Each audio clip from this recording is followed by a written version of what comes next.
I worked as a night guard at a grocery store. They left a strange set of rules. I saw the job listing 2 weeks ago. Wanted, night guard at Wess Market in redacted pay, 12 a.m. to 6 a.m. shift, $21 hour.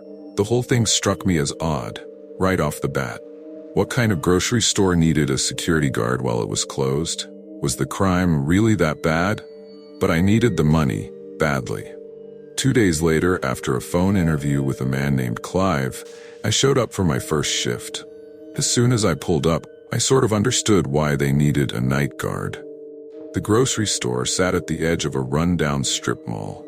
Large signs reading, "Space for rent," hung in the store windows, but judging by the dusty glass and flickering street lamps, no one had taken them up on the offer in years. I parked near the front door, and as I approached the building, I saw a woman hurrying away from the store. "You must be Aaron," she said breathlessly. "The night guard?"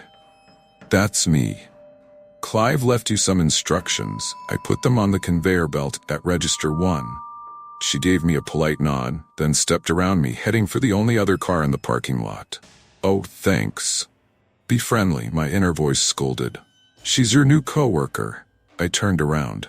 "Hey, what's your name?" But she was already diving into the car. The door slammed, the car reeled out of the parking space, and then she was gone. So much for a new friend. I turned back toward the store. The parking lot was completely empty now, and the nearest street light was flickering with an odd, erratic rhythm. A cold wind swept in, whipping a crumpled paper bag across the parking lot. Well, here goes nothing. I stepped up to the store. The glass doors squeaked as they parted for me, and then I stepped inside. Despite its outward appearance, the store was actually pretty nice inside. Bright fluorescent lights shone from overhead, and jazzy music played from hidden speakers. I headed over to Register 1, where a folded piece of paper was waiting for me. I flipped it open and began to read. "Dear Aaron, welcome to the Wess family. We sincerely hope you enjoy your first shift. To help you, we've compiled a list of rules that should make your shift as easy as our fresh-baked apple pie. As night guard, you are expected to patrol the store every half hour, making sure nothing is amiss. You may spend the rest of your time in the break room, at the back of the store, monitoring the security camera feeds. Do not go down aisle 7. Do not look down aisle 7. If you hear a knocking sound coming from within the freezers in the frozen food aisle, ignore it. If you see a shopping cart that hasn't been put away, please return it to the front of the store immediately. Do not be alarmed if you find a pool of blood in the meat aisle. Sometimes our meat packages leak. Simply head to the storage closet, get the mop and bucket, and clean it up. But do not step in the puddle or touch it in any way. If you see a woman in the store, immediately go to the break room and stay there until she leaves. Do not call the police or report a break-in, and do not make eye contact with her. The music we play throughout the store is a pre-recorded disc of instrumental jazz. If the music ever stops, immediately go to the break room and stay there until it resumes. Do not, under any circumstances, end your shift early. Thank you so much, and again, I hope you enjoy your shift. I stared at the rules, rereading them slowly. They were so weird. A woman in the store? Avoid aisle 7? I'd never been given instructions like this, even when I worked as a bouncer at a nightclub in a bad part of town. Maybe it was a test. They wanted to see how well I could follow instructions, no matter how absurd they were. I looked up at the security camera, staring down at me from the corner. Okay. Challenge accepted. I glanced at my phone. 12:06. Might as well get my first patrol out of the way now, before getting settled in. It was odd walking through the store when it was so empty and quiet. All the breads and muffins had been stored away somewhere. White, opaque plastic had been pulled down over the vegetable display, keeping the cold in. When I got to the end, I made a right into the meat section. Sheets of plastic had been pulled over the meat coolers too. I saw flashes of red through the gaps, massive ribeye and sirloin steaks, big slabs of meat with the bones still intact. I averted my eyes. While I wasn't a vegetarian, I never really liked the sight of raw meat. I turned instead to the aisles. Aisle 3. Pasta and sauces, all lined up on the shelves glinting in the fluorescent light. Aisle 4. Cookies and snacks. Aisle 5. Aisle 6. Oh right, I wasn't supposed to look at aisle 7. I forced myself to look down at the floor.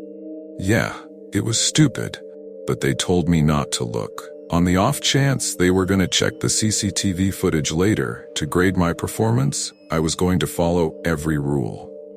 I continued further into the store. A few minutes later, I found the break room, a nondescript brown door with a little square window cut into it. I took note of its location for later. As soon as I was done with this patrol, I was going to break out my laptop and finish watching Friday the 13th at 4. And then I was at the west end of the store, the frozen section. I turned down the aisle, heading back toward the front. That's when I saw it. A shopping cart, parked askew in the middle of the aisle. I huffed. Of all the rules, this was the one that annoyed me the most. I was hired to be a security guard, not the cleanup crew. Wasn't it the employee's job to put all the carts away at closing time? Sighing, I began pushing it toward the front of the store. The wheels rolled smoothly underneath me. The jazz music played softly in my ears. I turned the corner and walked past the cash registers, heading toward the front door. That's when I heard it. A soft sound, barely audible over the jazz music. I stopped, straining my ears to listen. Several seconds of silence went by. Then I heard it again. It sounded like someone crying. The hairs on my neck stood on end. There's no one in here. The door's been locked the whole time. Unless a customer had accidentally stayed past closing time. Maybe that employee, the woman I'd run into in the parking lot, didn't notice them and locked up before they could get out. "Who's there?" I called out. A wailing sob in response. My heart plummeted. It sounded like a woman, or possibly even a child. "I'm coming," I called, breaking into a run. "Where are you?" They didn't reply, they just kept sobbing. I frantically continued in the direction of the sound, calling out to them, telling them everything would be okay. But then I stopped dead. The sound? It was coming from aisle 7. Do not go down aisle 7. Do not look down aisle 7. The rules had been very clear about that.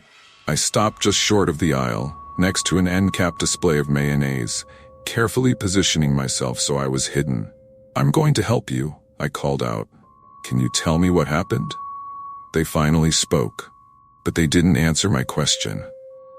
"Help me," the voice cried, through more sobs. "Please." I wanted to step into the aisle. My foot was already halfway off the floor, ready to run in there and comfort them. But something stopped me. A gut instinct, a little alarm bell going off in my head. Because out of all the aisles, what were the chances this person would be in aisle 7? And besides, they were safe. They were in an empty store with me. It's not like they were in a dark alleyway in the middle of the night. "Come out of the aisle," I called, my voice shaking a little. "Then I'll be able to help you." "Please," the voice replied. "Help me. This is stupid. Clearly some person got stuck in here after closing time, and they're scared. Just go into the aisle and help them get home." But there was another part of my brain, the instinctual lizard brain part, and it was screaming at me not to move a muscle. "Do you need me to call someone?" I tried. "Your parents or family? The police?" "Help me," the voice pleaded again. The "help me." It sounded the same, each time they said it, a little stutter at the beginning. An emphasis on me. It almost sounded like a recording or some AI-generated thing, looping over and over. It didn't sound natural. "Come out of the aisle," I shouted. "Come out and I'll help you." The sobs got louder, faster, hysterical. "Help me," the voice pleaded again, in a desperate tone that made my stomach twist. I stood there, pressed against the mayonnaise display. Listening to them sob was making my stomach flip-flop. Even if it did sound slightly unnatural, I could call the police, I thought. They'd know what to do. Except I'd left my cell phone with my backpack at cash register 1. And getting it would mean crossing aisle 7. The rules didn't say anything about walking past aisle 7. They just said I shouldn't go down it or look down it. And I couldn't just stand here and do nothing. What if it really was someone who needed help? A child who'd sprained their ankle and couldn't get up? Don't worry. I'm getting my phone and calling the police, I called out. Then I took a deep breath and stepped across the threshold of aisle 7 towards register 1. As soon as I took a step, the crying stopped. Just like that. Violent sobbing and then, in an instant, nothing. Like a switch had flipped. Then the footsteps started. Loud, slapping footsteps of someone running down the aisle. Way too large to be a child. Coming straight at me. My heart dropped. It's a trap. They're coming for me, and I'm probably going to die here. But as soon as I made it across the aisle, the sound stopped. All I heard were the soft jazz tunes playing through the speakers overhead. I hightailed it to the break room, completely forgetting about the cart I was supposed to return. The break room was small and cramped. The little square window in the door had been blacked out with construction paper from the inside. The only source of light came from the computer screen on the desk, displaying the security camera feeds. I scrolled through the feeds. I quickly noticed that none of them offered coverage of aisle 7. It seemed like the cameras were intentionally placed to avoid that aisle. After searching the grainy black and white video for anything amiss, I leaned back in the chair and closed my eyes. When I finally opened them again, it was almost 12:30. Time for my next patrol. I didn't want to go. I felt safe here, locked up in this little room. But I also knew I wouldn't be safe if I didn't listen to the rules. I shuddered, imagining what would have happened to me if I'd gone down aisle 7, if I hadn't listened. I pulled myself out of the seat and headed for the door. The store was completely silent. No hysterical sobbing or pounding footsteps. I started my patrol near the back, walking up aisle 17. Cans of food glinted on the shelves as I passed, but when I glanced at them, I didn't see any labels I recognized. No chef ravioli or giant green men, just generically labeled cans of meat stew. In fact, all the aisle had was meat stew. The same cans, over and over and over. I reached the end and turned right toward the front of the store. And that's when I realized that I had already broken one of the rules. The cart. I hadn't returned it. It wasn't where I'd left it. Instead of being haphazardly parked near aisle 7, it sat next to one of the cash registers, like some ghost was checking out his groceries. I paused for a second, hands hovering above the handle. Then I grabbed it and headed toward the door. Outside, the parking lot was pitch black. Not a single street lamp. The shopping carts are only a few feet from the door, I told myself. Just go in and out. It'll take 2 seconds. I did it as quickly as possible. I ran into the darkness, slammed the shopping cart into the row, and dashed back inside. Then I shut the doors and clicked the lock. Okay. That wasn't too bad, I said to myself, letting out a sigh of relief. For a second, I reveled in the peace of the store, the silence, the safety of being locked inside with no one else here with me. But then I stopped. The silence. Oh no, the jazz music wasn't playing.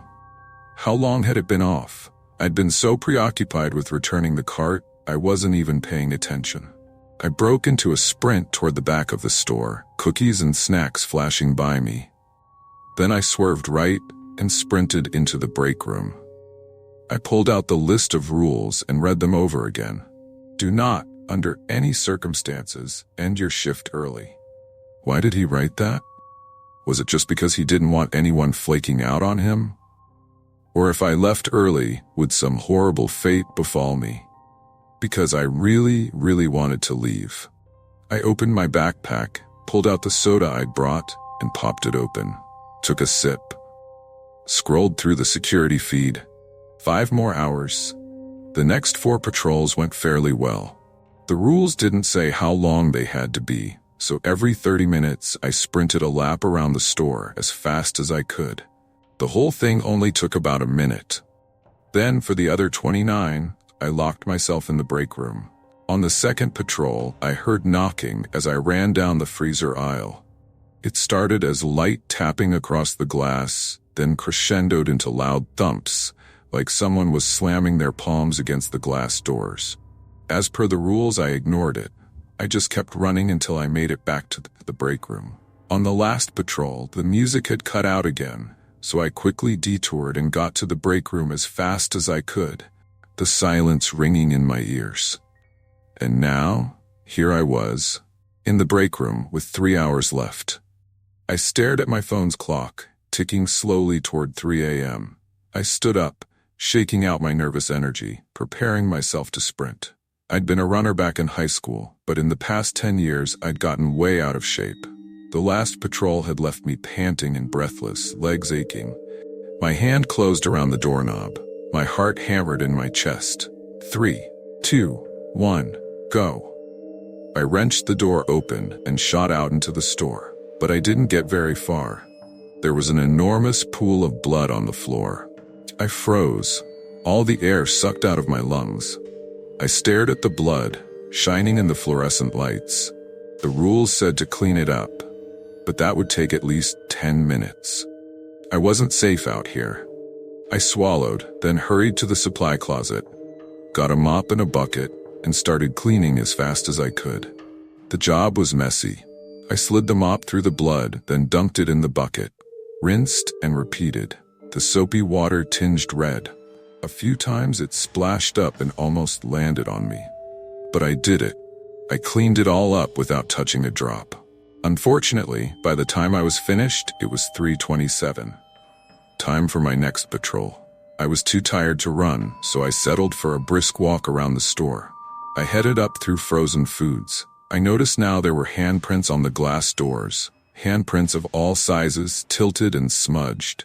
Except the proportions looked all wrong, with fingers that were too long, too thin. I averted my eyes and kept going. 2.5 more hours. My footsteps clicked against the tile floor. The jazz was starting to grate on my nerves. I must have heard the same looping saxophone melody 20 times now. It made me want to punch something. Sighing, I continued toward the produce section, briskly walking past the aisles.